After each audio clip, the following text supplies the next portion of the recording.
issue that this creates, and that maybe the Liberals haven't thought of this.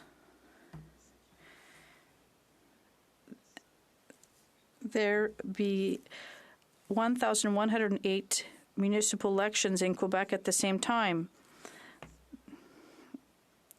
Advanced municipal voting on November 3rd, and the original date of the federal election was the 20th. But if we postpone it till October 27th, there'll be 6 days only between the federal election and the municipal elections.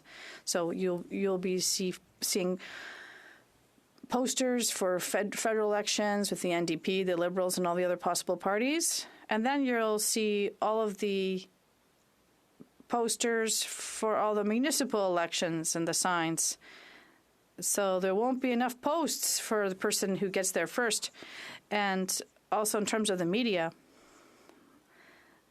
well, everyone's going to be battling for media coverage and the news. Are we going to be talking about municipal elections only or the federal elections?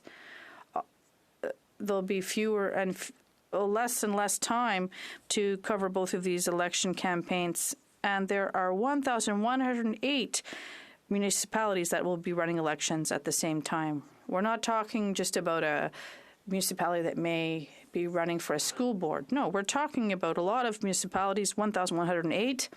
We have to think about things, listen to debates, inform ourselves. Not everyone is a full-time politician, so people have to make a choice. And then they have to make two choices in almost the same time frame to inform themselves. And then people, well, I think there won't be enough time or mental space or media space, physical space. Also, in terms of the volunteers, we're asking people to get involved. In almost all organizations and in all ridings, there are people who are involved. For example, for my elections, they're involved municipally, federally. It's the same people, the same volunteers that organize social and community activities. It's often the same volunteers that get involved across the board, Mr. Speaker. And now we're telling these volunteers, do all the elections. And then also these election workers, because there are people who do work for the municipal elections that are paid by the returning officer, there'll be competition to recruit personnel for the federal election. So they'll have to open provincial offices, train the personnel. It'll be a big mess. And I don't understand why the Liberals didn't think about this, or maybe they're not interested in this, because this often happens they don't listen to Quebec. They don't want to really know about this. And they interfere in their jurisdiction. We talk often about this in the House. I find this sad because it doesn't make sense. They want to exclude people. Why do this? And that's the real question. Why do such a thing? In fact, Mr. Speaker, it's because the Liberals are somewhat desperate. If you look at the latest forecasts, there are 338 seats in Canada, and right now the Liberals have 156 seats. But if there were an election tomorrow morning, there'd be 71 seats that were for the Liberals. That means 85 Liberals will lose their jobs. 85. And then some of them will not only lose their jobs, because if an election would take place a week earlier, they wouldn't have their pension. But if by delaying the election by a week, they have their pension. So, at the end of the day, the Liberals have found a twist to say, maybe we'll lose the next election, but at least we'll be able to give our friends a pat on the back and tell them you'll have a bigger check and more money when you leave we can't turn our backs on the Liberal family. In fact, it's pretty pathetic, Mr. Speaker. And obviously, now the cat is out of the bag because the Liberals are doing this for their pensions. And it's pretty sad to see the real reason behind this bill. Simply, they want to make sure their cronies get paid.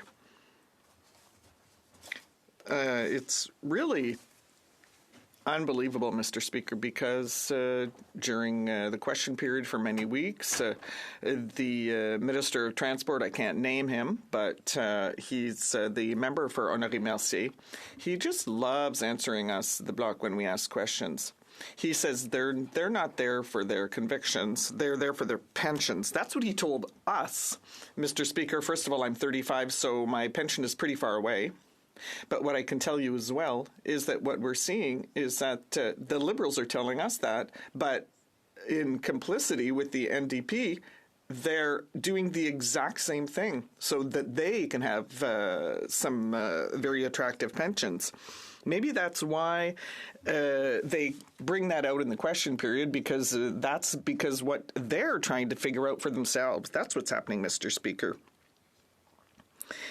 Doesn't that remind you of the wage subsidy? They said we're going to help businesses who are in trouble during the pandemic so that they can keep their employees. And so we're going to subsidize their salaries. Well, the Liberals, they filled their pockets with that as well, because they said we can also do that. We need money. So they themselves applied and got the wage subsidy. So you can see the Liberals will stop at nothing, and you can see that in Bill C-65 as well. You'll understand, Mr. Speaker, that it's extremely discouraging. In fact, it's sad as well, because playing with and manipulating this bill is something very sensitive. This bill is the essence of democracy, and public trust is sacred, and the Liberals should not be playing with that. And they should not always be trying to look for advantages for themselves. So what does that do in the end? It simply fuels public cynicism, and it increases the disconnect between Canadians and Quebecers and politicians. And so for all those reasons, Mr. Speaker, it is clear that the Bloc is going to vote against this bill. There's going to be chaos in municipal elections at the same, because the federal government wants to put the dates at the same time. What about these accommodations for religious dates when we're in a secular state? For all these reasons, and which I don't understand, we are going to vote against this bill. So the Liberals are simply trying to fill their pockets just before the elections. Thank you. Oh, point of order. Mr. Speaker, I wish to designate Monday, June 3rd as the day appointed for the conclusion of the debate on the motion to concur in the 19th report of the Standing Committee on Finance. You've noted. Questions and comments? Country Secretary to the Government House Leader. Yes, thank you, Mr. Speaker. And, I was listening very closely to my friend across the way, and he was talking about the considerations in the province of Quebec and raised a lot of valid points.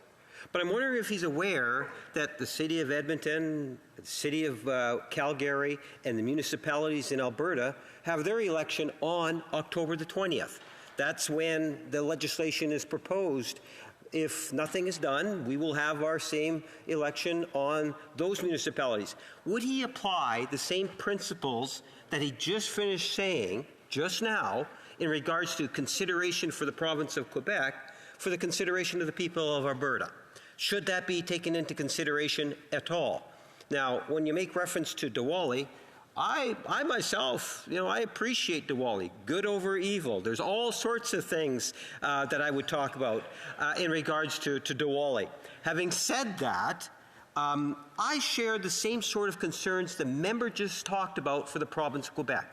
And that's why I ask, would he apply the same principles of his arguments for the province of Quebec also be taken into consideration for the province of Alberta? The Honourable Member for Pierre Boucher, Les Patriotes Verchères. Thank you, Mr. Speaker.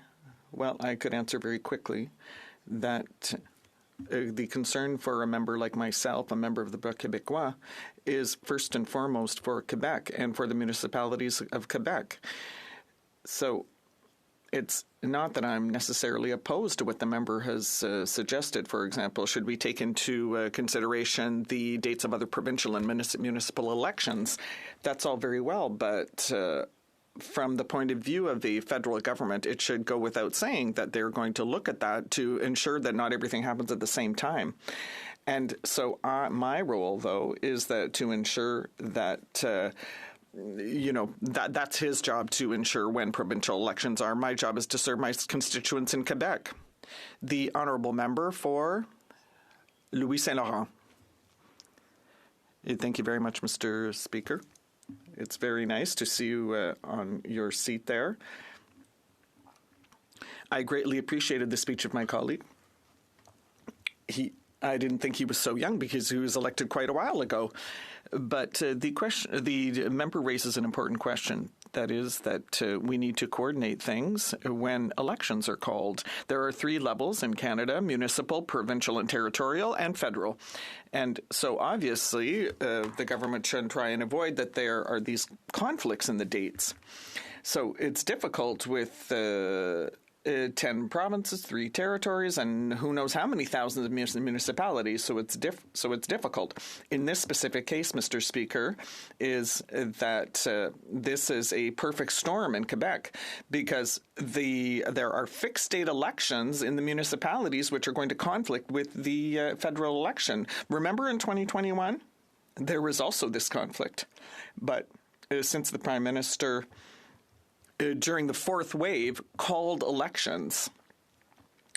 And, he wanted to simply stretch things out, even though he'd had a minority government for years and years.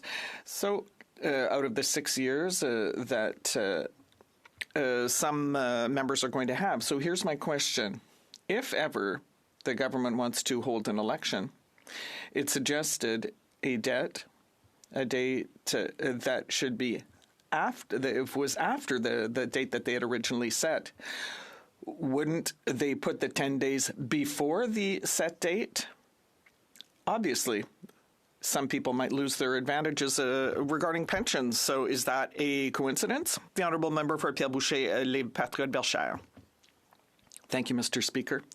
I think my colleague has raised a very interesting point. The government's priority should not be to ensure that its members line their pockets. The priority of the government should be to ensure that Canadians and Quebecers can vote in the best circumstances possible. They should say, well, we're going to make sure that it's as easy as possible for everyone to vote. And so municipal and federal elections should not conflict. Acting, Mr. Speaker, and for those that are watching, you're one of the longest-serving members in the chamber here, so it's good to see you in this role. To my colleague, the NDP has proposed a change to stop the extra week that would allow this pension issue to rear its head and really distract from some good electoral reforms that are necessary, maybe some other potential amendments that would be helpful to increase voting, because voting numbers have been not as robust as what we would want. So to my colleague, will he be supporting the NDP amendment to get rid of this entire pension debate? I don't know why the Liberals, mostly they can't get out of the way of themselves, continue to be the only party that wants to have this pension benefit thing exist. And they're going to support the NDP amendment for that, and then other amendments to increase participation in democracy. The Honourable Member for Pierre Boucher, Les Patriotes Bellechaire. Thank you very much. I'd like to thank the member for his question. In response, he says that the NDP wants to propose this amendment. What I don't understand is why are they announcing this now? Because when the bill was tabled, the NDP boasted that they, had worked together and that they were happy with the result of the bill, and all of a sudden they're showing up with an amendment today. So to change things by a week, okay, that's not quite as bad than 6 days, for example. A week and a half is better than 6 days, but even then, the dates are still very close together, and there will be many mix-ups. What would be much better is to ensure that there's an even wider gap so that there is no confusion. Thank you. The Honourable Member for Shefford. Yes, please go ahead. Thank you, Mr. Speaker, and I'd like to thank my colleague for his extremely interesting speech. It was extremely relevant and coherent. But let's come back to the title of the bill, electoral participation. And, Mr. Speaker, our primary concern in this House should be that as many people as possible are able to vote. My priority is to represent the people of Shefford. Forgive me if I'm wrong, Mr. Speaker, but I don't believe our honourable colleague's in her actual seat. Perhaps we'll give the colleague a chance to get to her seat. Okay. Everything's in order. Continuez, s'il vous plaît. Please continue. Thank you, Mr. Speaker. I'm sorry. I was listening so closely to this debate that concerns me that I forgot what the rules are. So back to my question, or back to the question, we're talking about electoral participation, and what our role here, first and foremost, is to ensure that as many people can turn out to vote and participate in the democratic process. But what I've been seeing here in this House is bills or articles that are undermining democracy. For example, between two parties who call each other names, and I've heard that this week. So that contributes to hate speech, and it. When people yell insults at each other, well, that's not very edifying for democracy, and that discourages voters. And this is my concern as well. We have lost demographic clout in the eastern part of Quebec, and that's concerning for democracy. And now, in addition, the government is trying to hold two elections at the same time. So that simply fuels cynicism among Canadian and Quebecers. So that it really is cumulative. What does my colleague think? The Honourable Member for Pierre Boucher, Patriote-Les-Verchères. Thanks to my colleague for her excellent question. She raises a good point when she says that, with the most recent redrawing of the boundary lines, well, there's nothing in this bill that fixes what's happening in the regions. And so people have the impression of being very far away from power. And it makes elected officials' jobs so much more difficult when the regions are larger. We would like Canada to look at this, but obviously the government is turning a deaf ear. But we know in independent Quebec things would be much better because Quebec wants to ensure that regions are properly represented. And we know that there's work being done on this. Remind him that we are under a minute, so the question and the answer should both be very short. Very short. Mr. Speaker, I asked the member in regards to applying the same principles of his speech that he used for Quebec to Alberta, and his response was, well, that's in Alberta, it doesn't matter to me.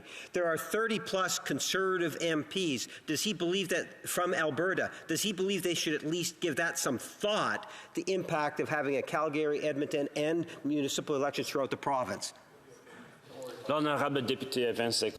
The Honourable Member, 20 seconds. Thank you, Mr. Speaker. I don't think that my colleague across the way understood my answer. I said I'm a member of the Bloc Québécois. I'm a member for Quebec, so that's my first concern.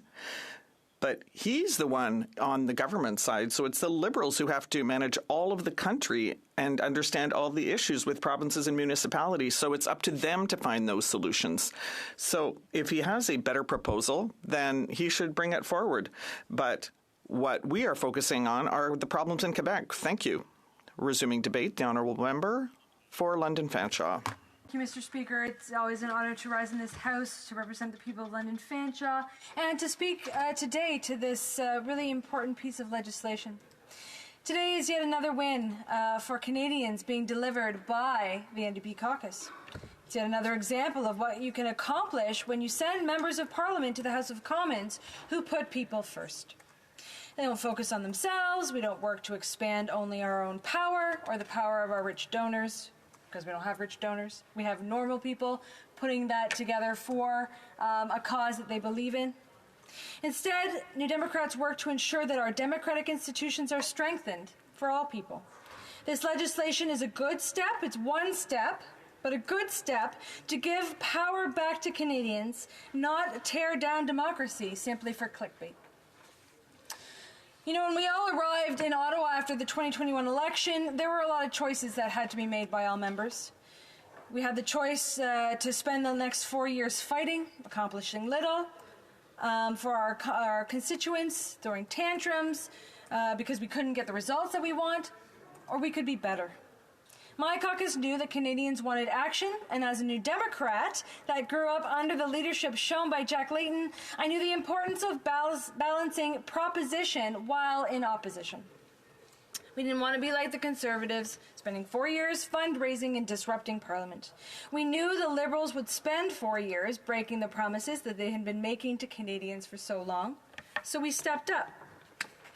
One thing is very clear in this House: New Democrats and Conservatives have a very different understanding of our responsibility in this House. We are elected by constituents as individuals first. We are here to fight for them, sometimes alongside colleagues in the government, sometimes not. We saw this in action during COVID-19. In this chamber, we put politics aside and fought for Canadians in one of the largest crises in Canada.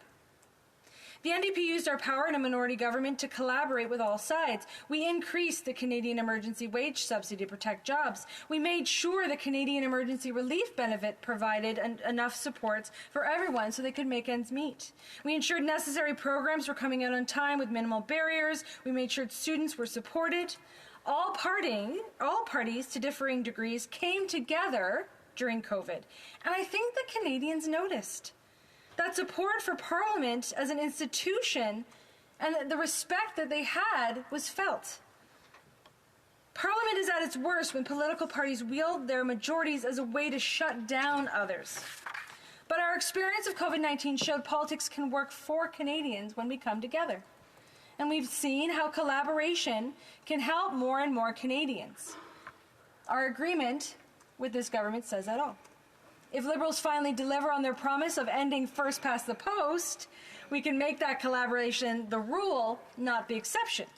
We can end a system where 100% of the power goes to a party with less than 40% of the vote. We can end a system that incentivizes the toxic clip culture and recklessness from opposition parties waiting to have their turn.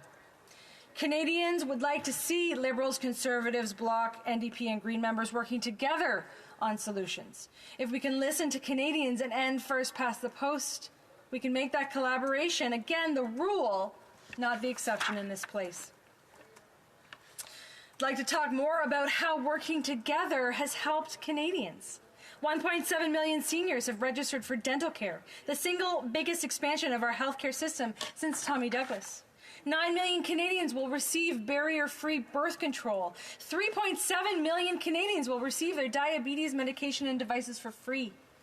A new rental protect fund to stop greedy corporate landlords from getting rich off the backs of precarious renters is set to happen.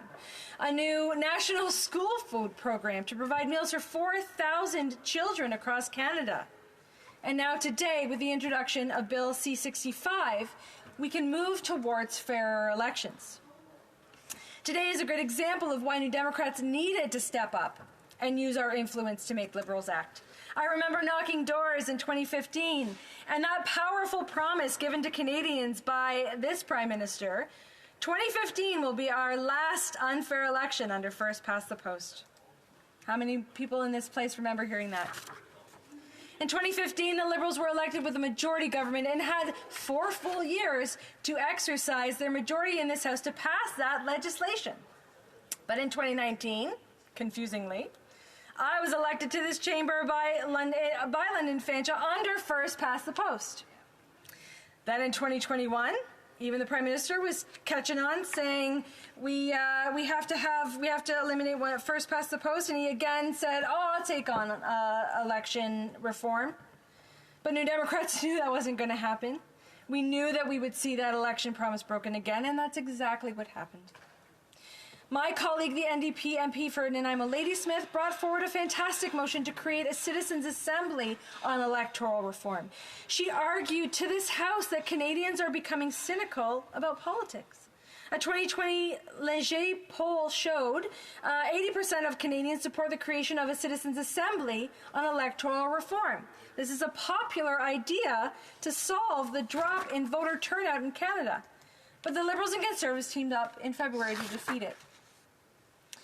And if Canadians are thinking that the new Conservative leader will be any better, I'm sad to say that's not the case. In 2014, he was the Minister of State for Democratic Reform and brought forward infamous unfair changes to the Elections Act. At a time when there was growing consensus in Canada to fix our broken electoral system, he created more barriers to vote and made the process less democratic. The Conservative leader was caught misleading this House when he promised he consulted the Chief Electoral Officer. But within minutes of making this claim, the Elections Canada office corrected the record to say that they were never consulted on the contents of the bill. Another major problem with this bill took years to see true impact because they stripped the investigative powers of the Commissioner of Canada Elections Office. Now we know the rest of the story. We've had years of foreign interference allegations that have shook this country. But the elections watchdog was stripped. Now, I think it probably had something to do with the Conservatives getting caught in that infamous robocall scandal. But Canadians know that our elections need more oversight. Conservatives stripped it away. The Conservative bill also allowed for more monetization of our political system. Conservative leader spiked the max donation limit so their rich insiders could fill their coffers. He made expense limit loopholes, further making it easier to influence election outcomes with those who have lots of money. And the most cynical part of the bill was that they doubled down on the systemic barriers for the marginalized to participate in our elections. Indigenous communities, youth, seniors, and the poor are disenfranchised by politics. Politicians use their power to benefit the wealthiest elites in this country. But it's these marginalized communities that need to engage in our electoral system to elect officials that will champion their needs. But the Conservatives made it harder for them to engage in our electoral process. And they knew that tightening rules on voter identification would systematically disenfranchise these voters. They didn't care. They knew it would cause confusion for those communities, and they went as far as banning Elections Canada from advertising to these communities on how to vote under the new system, which was shameful. And finally, the Conservatives, with their majority, rammed this legislation through Parliament to avoid scrutiny. They used their majority government and used tight time allocation. That's not the only changes that they made to our elections. The Conservatives used their majority to cut the crucial part of our democracy, per-vote subsidy. Since the NDP was founded in 1961, we've been the party of workers. Workers who came together to end the monopoly on politics wielded by the richest and most powerful. The per-vote subsidy meant that Canadian political parties didn't need to rely on big donations in exchange for political favors. It allowed Canadians to not only vote for their member of parliament, but to also have a say in which political party had the resources to campaign to get their messages out. But the Conservatives would rather their insider buddies decide, and they cut the per-vote subsidy while hiking that max donation limit. So the Conservatives made things worse, made elections less fair, less transparent, less accessible. And after the last election, we have seen the impact that lower voter participation has on our democracy. We know, as New Democrats, that we needed to use our influence and place Canadians first. We used our power to get these changes to Parliament. Now, let me be clear, Mr. Speaker, this bill isn't perfect. We have a number of changes that we would like to make when this reaches committee.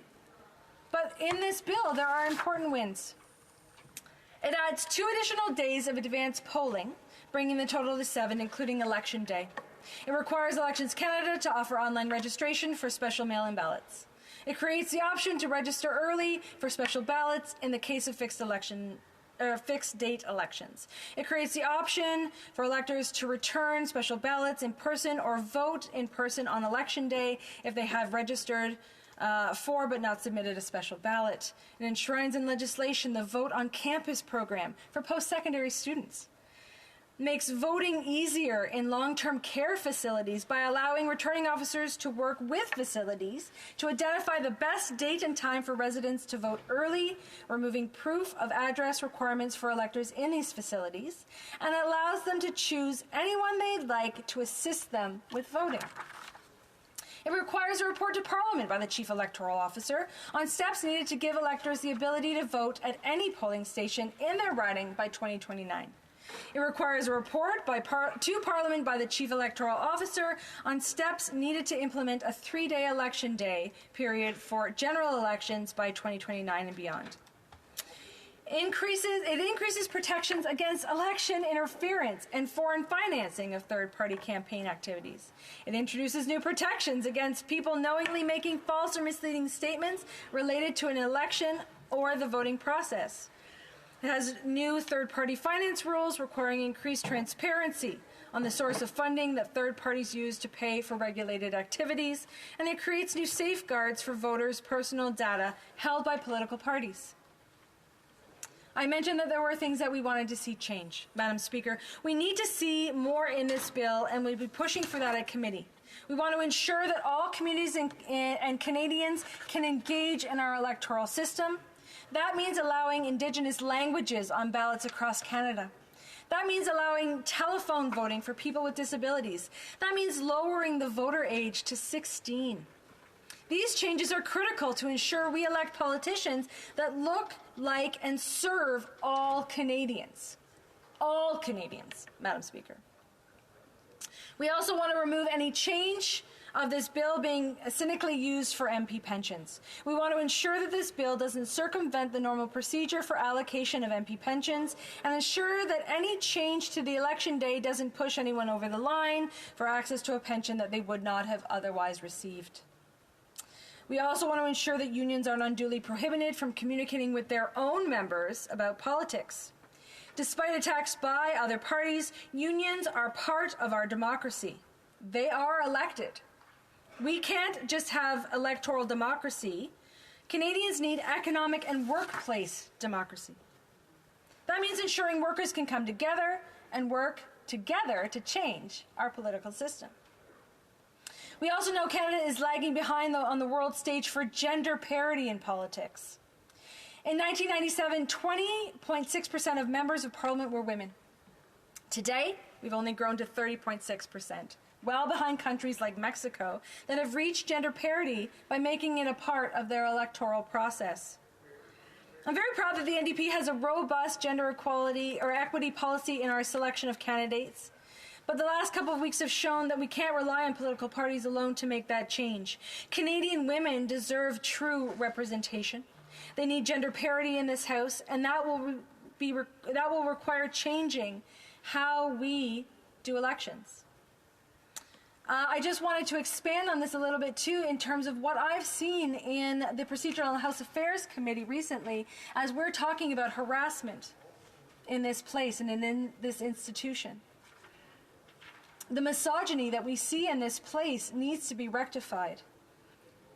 I've approached many progressive women, seeing if they would put their names forward.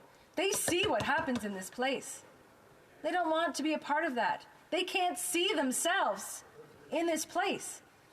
That has a huge negative impact, Madam Speaker, on how we govern this country. As I conclude, Madam Speaker, as I said, the NDP is extremely proud to have pushed this Liberal government to make elections more accessible for Canadians.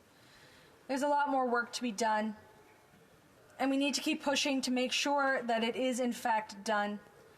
Canadians are sick and tired of those broken promises, and they're sick and tired of being manipulated solely so that certain parties can focus on their own power and privilege. There are fundamental changes that we need to make to ensure that every Canadian's vote matters. I believe that's in changing things like ending first past the post. I think that's key in terms of proportional representation, getting Indigenous languages on those ballots, telephone voting for people with disabilities, lowering the voting age to 16 years of age for those people who contribute to our financial system and yet have no voice within our democratic system. But this bill, while small and the first steps, is a very, very good step. With the NDP using our power to deliver that fairness for Canadians, we are proud that we will be making our electoral system better and fairer. Thank you, Madam Speaker. Questions and comments? The Honourable for Calgary Forest Lawn. After 9 years of this Liberal NDP Prime Minister and this government's woke, wacko, extremist policies, Canadians are poorer than they've ever been before. It's because they helped prop up the most corrupt Prime Minister in Canadian history that doubled rents and mortgages, made food unaffordable, all on the pathway to quadruple the carbon tax scam. Does the member agree it's time for her party to stop protecting their leader's pension, to stop propping up this corrupt Liberal NDP government, help put an end to Canadians' misery, and call a carbon tax election now so that common sense Conservatives can axe the tax and Canadians can kick this costly coalition to the curb? The honourable member for London Fanshawe. That was a lot of slogans all put into a very, albeit concise, question, I guess, Madam Speaker. Interestingly, I talked about clickbait in my speech. I don't know if the member heard that. I don't know if the member heard me speak in this House oftentimes about the rage farming that occurs. In my speech, I talked about how we make our electoral system better, how we make politics better, how we work together, not for ourselves and not for this power that they seem to cling to so tightly, but to actually spread that to the people that have elected us, the people who need us to be better. If I showed up into a workplace and all I did was fight with everybody that I worked with, would I get anything done? Would I hold my position for long? No. I have to be better. We all have to be better. And I refute everything that member said.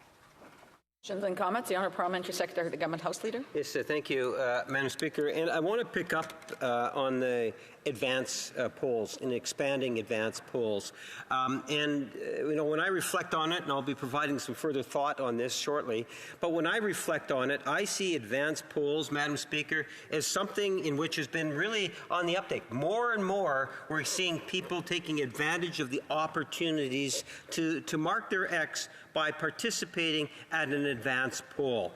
And one of the highlights of this legislation that I think that we should all be getting behind is supporting that initiative. And I'm just wondering if she wants to emphasize her personal thoughts in regards to the benefits of expanding the number of days to vote at the advance.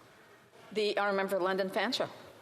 Thank you, Madam Speaker, and thanks to my colleague for that question. It is a very good question, and it's exactly one of the reasons why we're happy to move forward with this bill, to make the changes that we need to. And in fact, it's actually one of those changes in terms of putting the election day back to the original date is the idea that there will be more advanced polling days or voting days. That's why we want to see the expansion of a 3-day actual election day at the end. It's to provide more of those opportunities. We believe that we wouldn't have to argue so much about that end date if we had more days and more flexibility and more options for people to vote throughout that election process. This is about expanding that more and more, and I'm fully in support of that, Madam Speaker.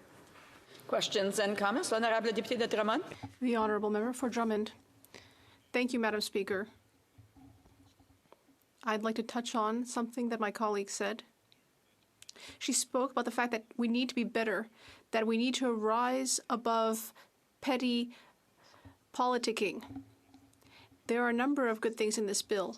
Making the electoral process more accessible, that's a good idea. Making advanced polling hours longer, that's a good idea. There are a number of good things. But why, instead of moving forward with a bill that would bring opposition parties together, why instead have factors here like changing the date of the election, making it later, and thus opening the door to justified criticisms from members of the public who might think that it's a way for the Liberals to ensure that people elected in 2019 get their pension? Or why discuss religious holidays, knowing that that will bother people who are in support of a secular state? Why change things for 1,100 municipalities in Quebec, which could threaten Quebec's municipal election process? This bill could have brought parties together and could have considered the preferences of all parties, but that was not done. Well, and I thank the honourable member for that question. Again, I go back to what New Democrats have put out on the table, that we want to see this go to committee so that we can make the changes necessary to, in fact, do exactly as he said, to bring it back to the original date. We don't want this to be about us. This is about the electors. This is about Canadians and what they need. So to eliminate that conversation, let's make those changes that we need to, but we have to do that together. So instead of just striking it down, that legislation, which we did not write, it was the government that wrote it, but we're again taking the time, being the adults in the room, to take a look at it, see how we can make it better. That's our job. Let's make it better. And comments, the honourable member for North Island Power River.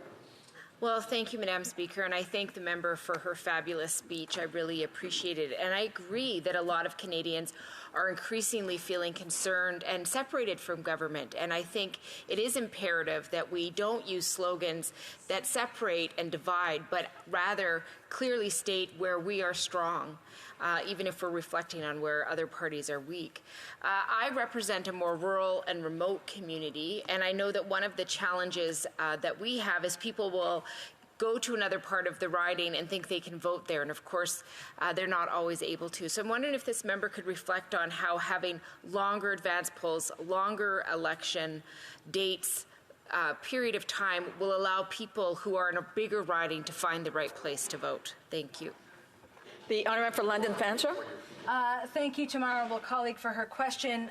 It's a wonderful question, and her point of view in terms of that rural side is very, very important, that disenfranchisement of specific voters because they don't have the same access that other Canadians might have. That's key. That's one of the fundamental principles of a democratic election process. So ensuring that we have that expansion on advanced days is a really big part of that. One thing that I would like to see, and that has been floated, is certainly being able to vote wherever you are in that that electoral district. So it doesn't matter which polling station, that you have that access. I think that that will take a lot of work, and I think that we need to put in the resources into our Elections Canada office to do that kind of research, to make that positive change for Canadians, no matter where you live, no matter who you are, within that democratic system.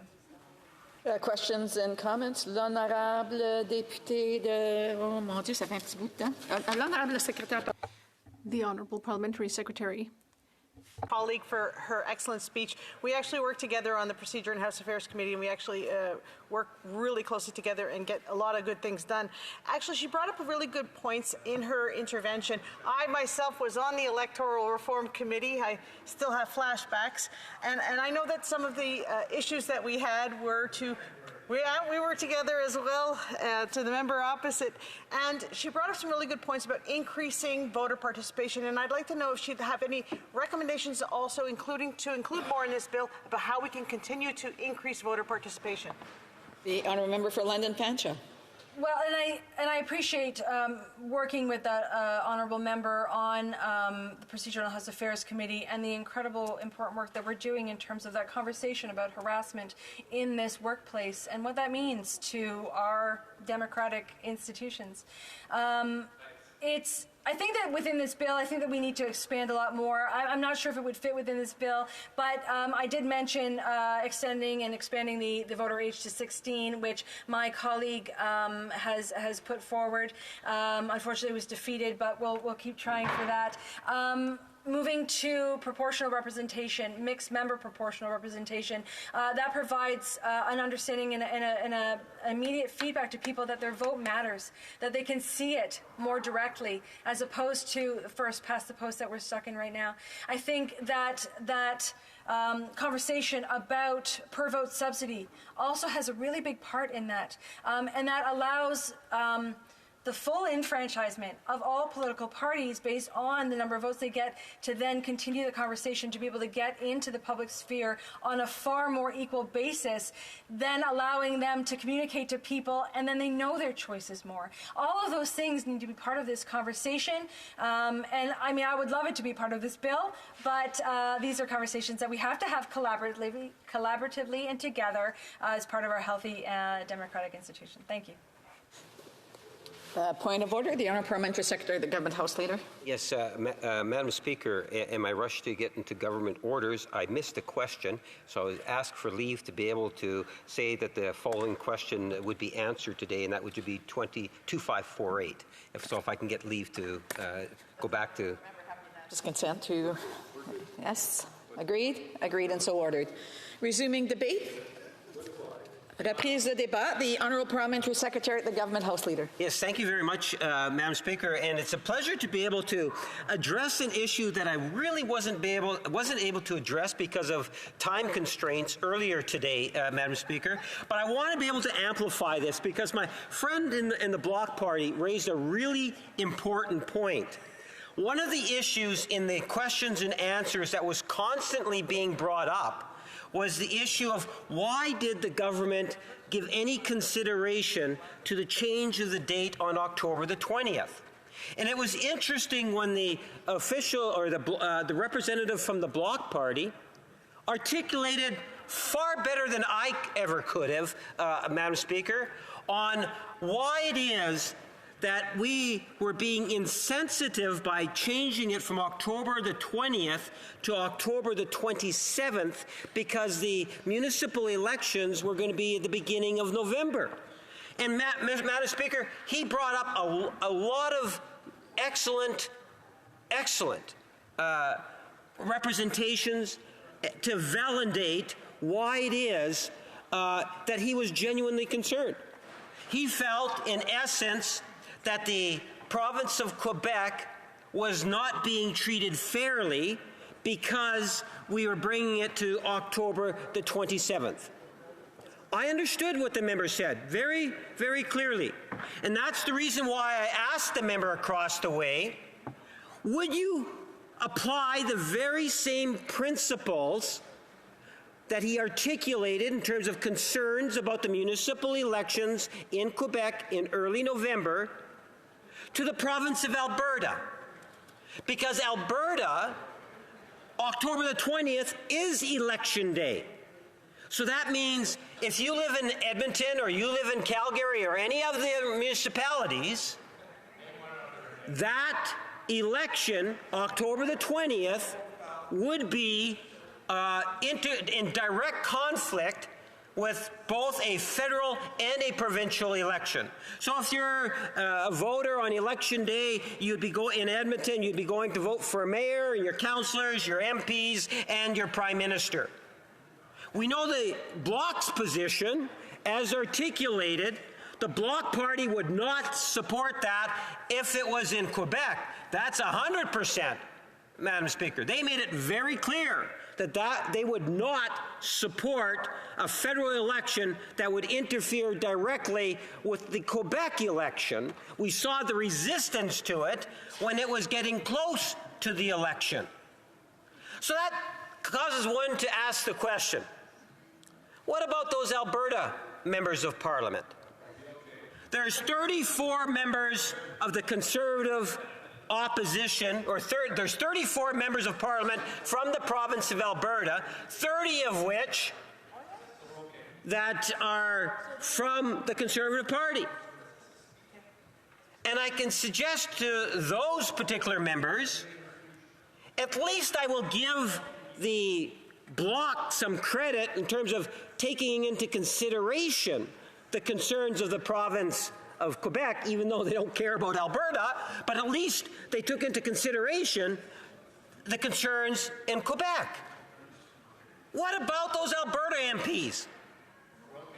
Not one word. In fact, from their seat, they say, well, we're fine, we're okay, no problems. No consideration whatsoever. So at the end of the day, you know, I look at the issue that they continue to raise, and they want to label it for one reason, Madam Speaker. And I understand why.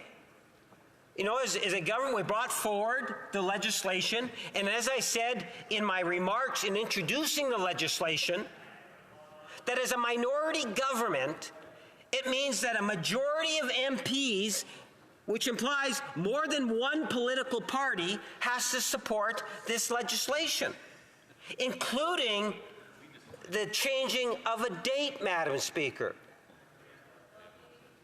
So I understand where the Bloc are coming from, and there's some principled positions that are there. The Conservatives is 100% political in their nature. Now, we shouldn't be surprised with that. The Conservative track record on reforming election laws is not all that good, Madam Speaker. You know, I was inside the chamber, and I actually did a little bit of research on this one, Madam Speaker. I did, you know, on the open parliament, and I looked at a gentleman by the name of Brad Butt. Remember Brad Butt? He was a Conservative MP that was sitting in the government backbenches, and we were talking about the Fair Elections Act. And what did he say? I want to make sure I get this right, Madam Speaker. He says, I am from a semi-urban area of Mississauga where there are many high-rise apartment buildings. On mail delivery day, when the voter cards are delivered to community mailboxes in apartment buildings, many of them are discarded in the garbage can or blue box. I have actually witnessed other people picking up the voter cards, going to campaign office of whatever candidate they support, and handing out these voter cards to other individuals who then walk into voting stations with a friend who vouched for them with no ID. Now, you have to put those bizarre, untruthful comments, Madam Speaker, to the side and understand what was the Conservative Party trying to do at that time. They might have called it the Fair Elections Act, but what they were trying to do is they were trying to deny Canadians the opportunity in order to be able to use those cards that Elections Canada produced as a part of an ID. Not solely ID, but as a part of ID, for one purpose. They want to try to minimize the number of people participating in the election. So what happens is they come up with their arguments to try to justify it, and this particular Mr. Butt actually ended up retracting the claim, saying he never actually saw it. It was just make-up. You know, the Conservative Party, you know, and I tell you, I've been a candidate in 10 plus elections, a dozen elections as a candidate, and I can recall one mistake where I actually boosted a Facebook posting, Madam Speaker, on which I should not have done, and admitted that I shouldn't have done it. No one's perfect, but I can tell you, even though I would argue that was unintentional, the intentional things that I see and have seen from the Conservative Party. We all remember the robocall scandal, where you had Conservatives spreading misinformation in terms of, well, you don't vote there on this particular day, and trying to prevent individuals from voting, Madam Speaker, or discourage individuals from voting through misinformation, directing to other places, Madam Speaker. It was voter suppression. Remember the in and out scandal. In fact, in that one, the Conservative Party was actually charged, Madam Speaker, for their inappropriate behavior. Or what about Dean Del Mastro himself? You know, this is, I believe he was the parliamentary secretary to the Prime Minister. And this is a gentleman that ended up leaving with handcuffs. We don't need to take lessons from the Conservative Party, and we see the frustrations and how they've attempted in their general respect for election laws, Madam Speaker. Now, I say it in this tone because I tell you, if you take a look in terms of what I said this morning, I thought I was maybe a little bit more diplomatic and kinder in my words, and ultimately believing that Elections Canada, that all of us were supportive of the fine work that Election Canada has done, and this legislation was brought forward as a way in which we could make some positive changes to ensure that we have even healthier and stronger elections where we see more voter participation? And after articulating it for a few minutes this morning, the first question, and then you get this labeling of this legislation as if it's not what it's meant to be. Legislation that is going to enhance opportunities and strengthen our election laws. And then you get Conservatives in particular that are trying to make it out to some sort of an issue, a conspiracy of sorts, that we are trying to beef up 32 Conservatives' pensions. And there's 20 Liberals and 19 or 22 Liberals, 19 Bloc, and a half dozen NDP. As if that was the only consideration for this legislation, Madam Speaker. That no consideration was given to the province of Alberta, where they're going to be electing mayors and councillors, whether it's Edmonton, Calgary, and other municipalities, or recognizing the fact that our Indo-Canadian community and Canadians, many of which, including myself, that acknowledge and celebrate Diwali.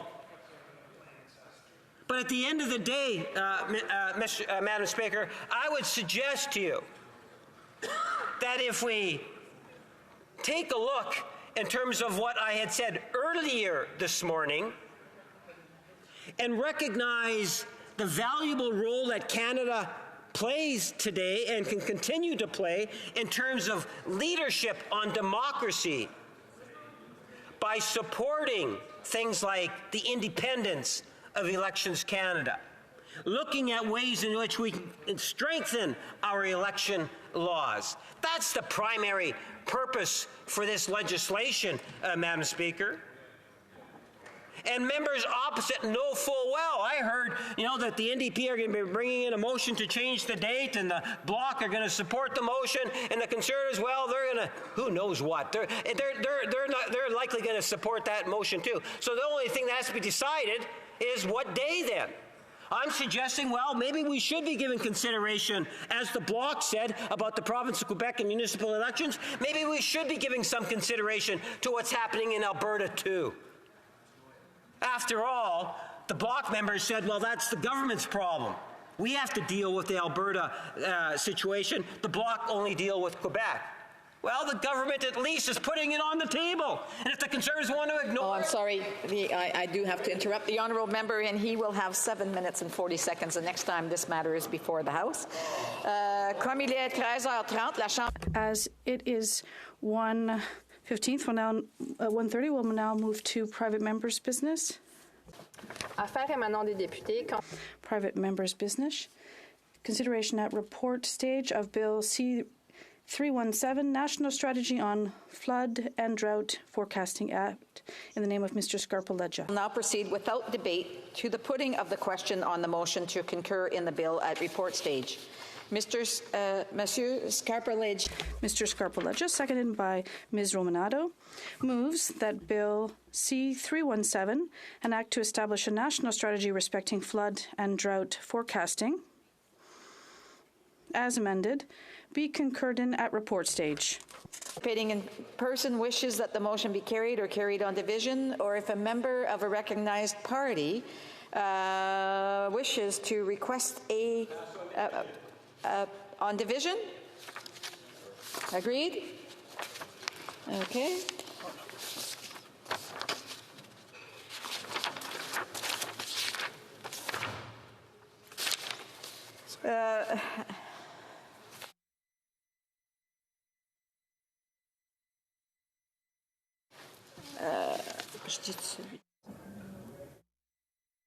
Declare the motion carried on division. When shall the bill be read a third time? Now. Mr. Scarpaleggia, seconded by Ms. Romanano, leaves that Bill C-317, an act to establish a national strategy respecting flood and drought forecasting, be now read a third time and do pass. Debate. L'honorable député de... The honourable member for Lac Saint Louis. Thank you, Madam Speaker. Before I get started, before I start my speech today, I would simply like to say a few thank yous. I'd like to thank all of the members in this House, particularly those members of all parties who sit at the Environment and Sustainable Development Committee, because this is a bill that had the approval of all parties. So it is legislation that did have unanimous support, and I'm very grateful for that. I'd also like to thank the scientists that helped me to elaborate this bill and craft it. John Pomeroy, one of the most famous hydrologists with an international reputation, who is an expert in climate change and hydrology in the north. He helped me a great deal, Dr. Pomeroy, in terms of writing this legislation, and even more so, he taught me a great deal about this topic. I'm not a scientist, and there's a rather detailed question involving water. I didn't know too much about the science behind forecasting floods and droughts, and Dr. Pomeroy was very patient and helped me a great deal to understand this topic. Also, the Dr. Alain Petronegro, who was a former public servant at the Minister of the Department of Environment here in Ottawa, and now sits at the University of Calgary. The University of Calgary is establishing a faculty there dedicated to water. It's rather impressive. So at the University of Calgary, there's a team that looks at these issues that often keeps me abreast of what is happening. Also, the University of Saskatchewan, where Dr. Pomeroy is a professor, he's widely recognized as an expert in water and the science of forecasting floods and droughts. Madam Speaker, I made this point earlier in the week when we were debating jurisdiction in terms of the Canadian Federation, and what I said at that time, the Canadian Federation is not just power play or armed struggle. Yes, there are politics here in the House, and with respect to the federal-provincial dynamic. No, but it's more than that, the Canadian Federation. We're talking about resources, shared resources and expertise. There's a technical aspect in the Federation where we share knowledge and ways of doing things, and we see this in several areas, such as health. Every province has a laboratory and tries to manage its healthcare system in a certain way, and if it works, other provinces can perhaps copy what was done elsewhere. We see this in Quebec, where we've created Santé Quebec. It seems similar to what we have created in Ontario. Well, I won't go on too much about that. It's almost like the United Nations. There's obviously politics involved at the UN, particularly when you talk about the General Assembly and the National Security Council.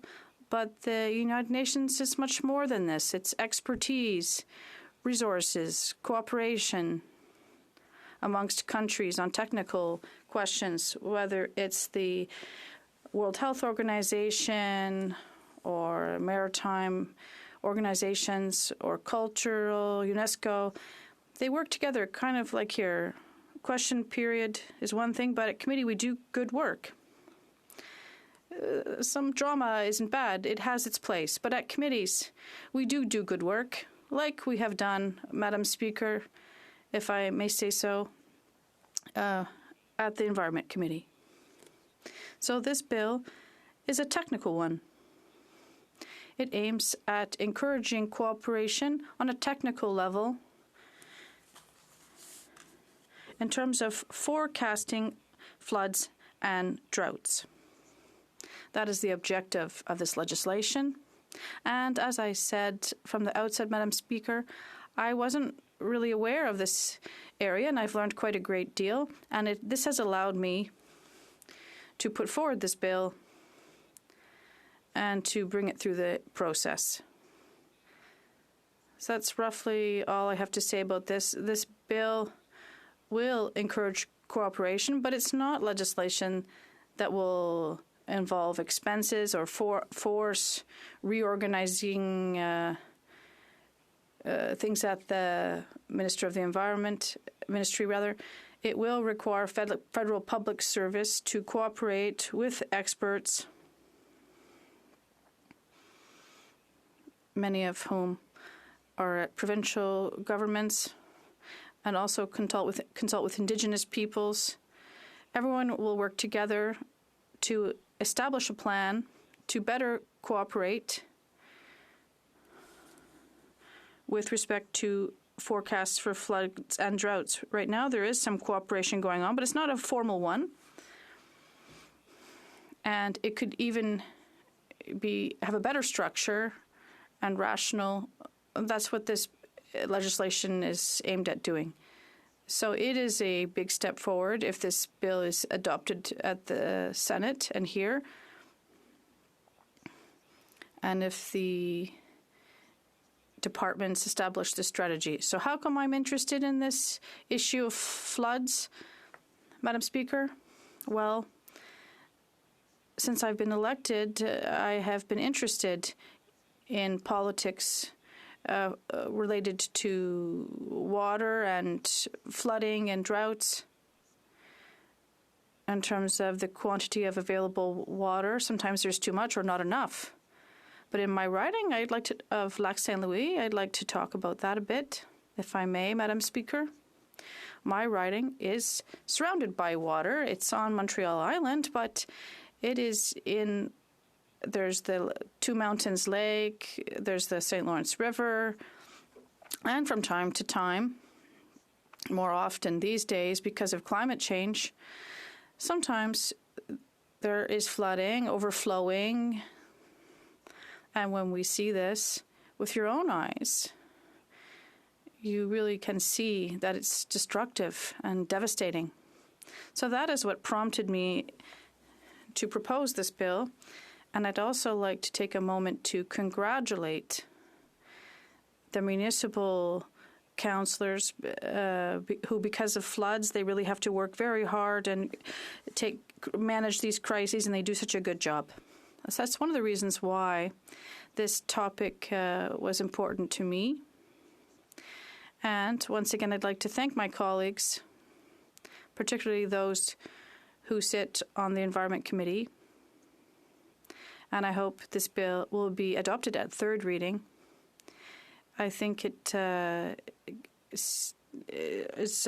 bodes well since it's passed at third reading. But now, if it is adopted, I will have to look more at the Senate. I'm not sure of all the workings of the Senate. I know there was at the House, but we will get there. Thank you, Madam Speaker. Questions and comments? The Honourable Member for Churchill. Thank you, Madam Speaker. The members' efforts on obviously this critical issue. I am concerned at the fact that it reinforces a pattern we've seen from the Liberals and this Liberal government, which is concerns about clearly the impacts of climate change, but a lack of action. Here in our part of the country, we've seen a record wildfire season already, much more aggressive fires, much earlier than normal because of the drought conditions, because of climate change.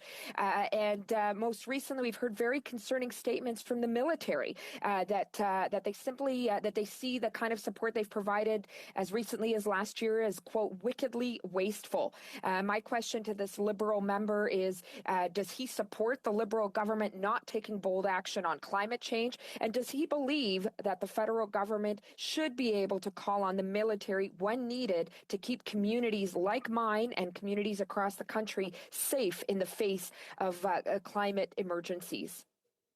The Honourable Member for Lac Saint Louis.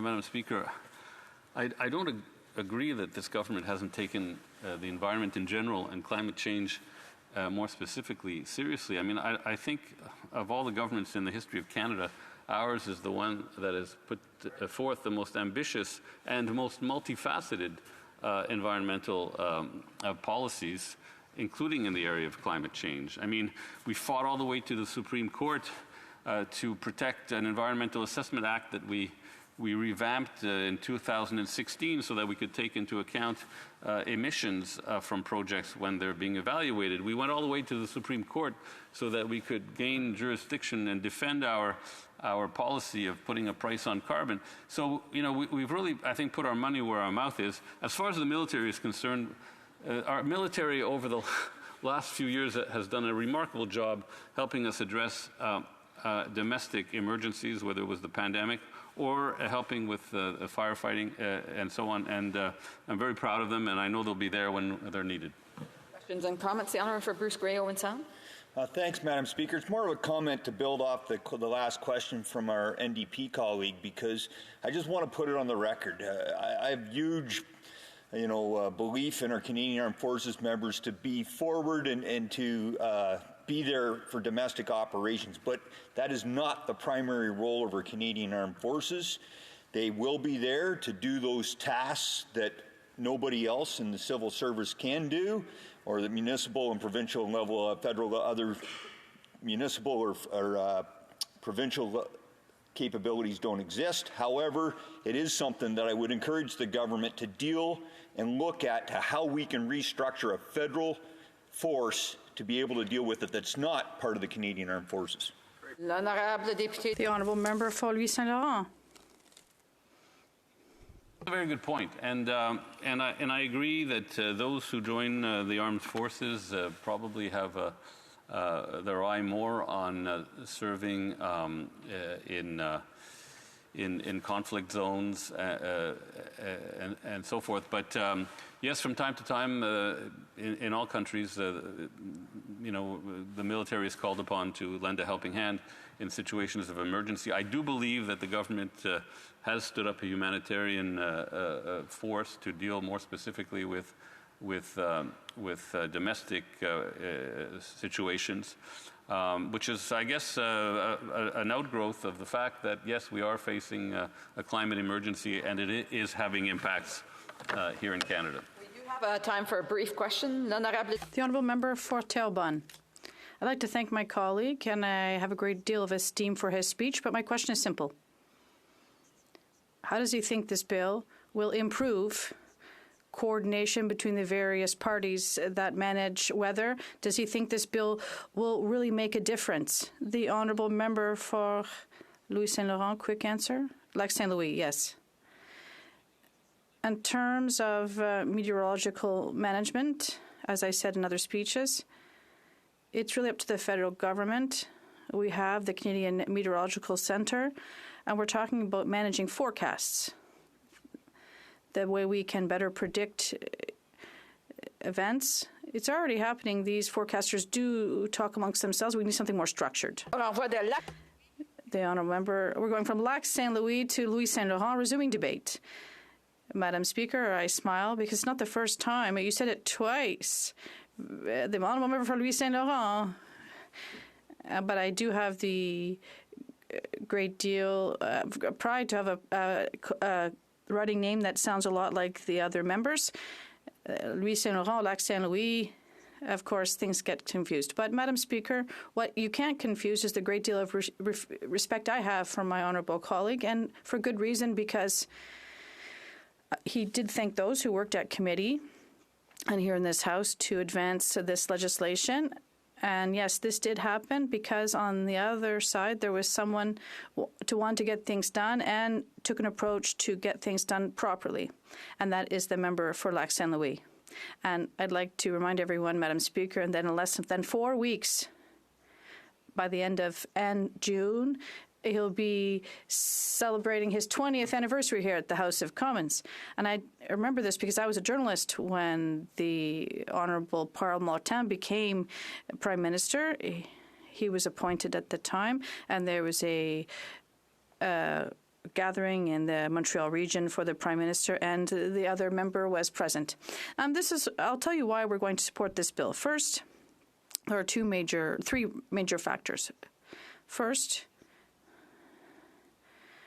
we have an excellent federal public service. They have the right equipment to cooperate with provinces and municipalities. This can be done with the current budgets, and this is what's important for us. Second, this bill hinges on a principle that we support, i.e. cooperations amongst different levels of government,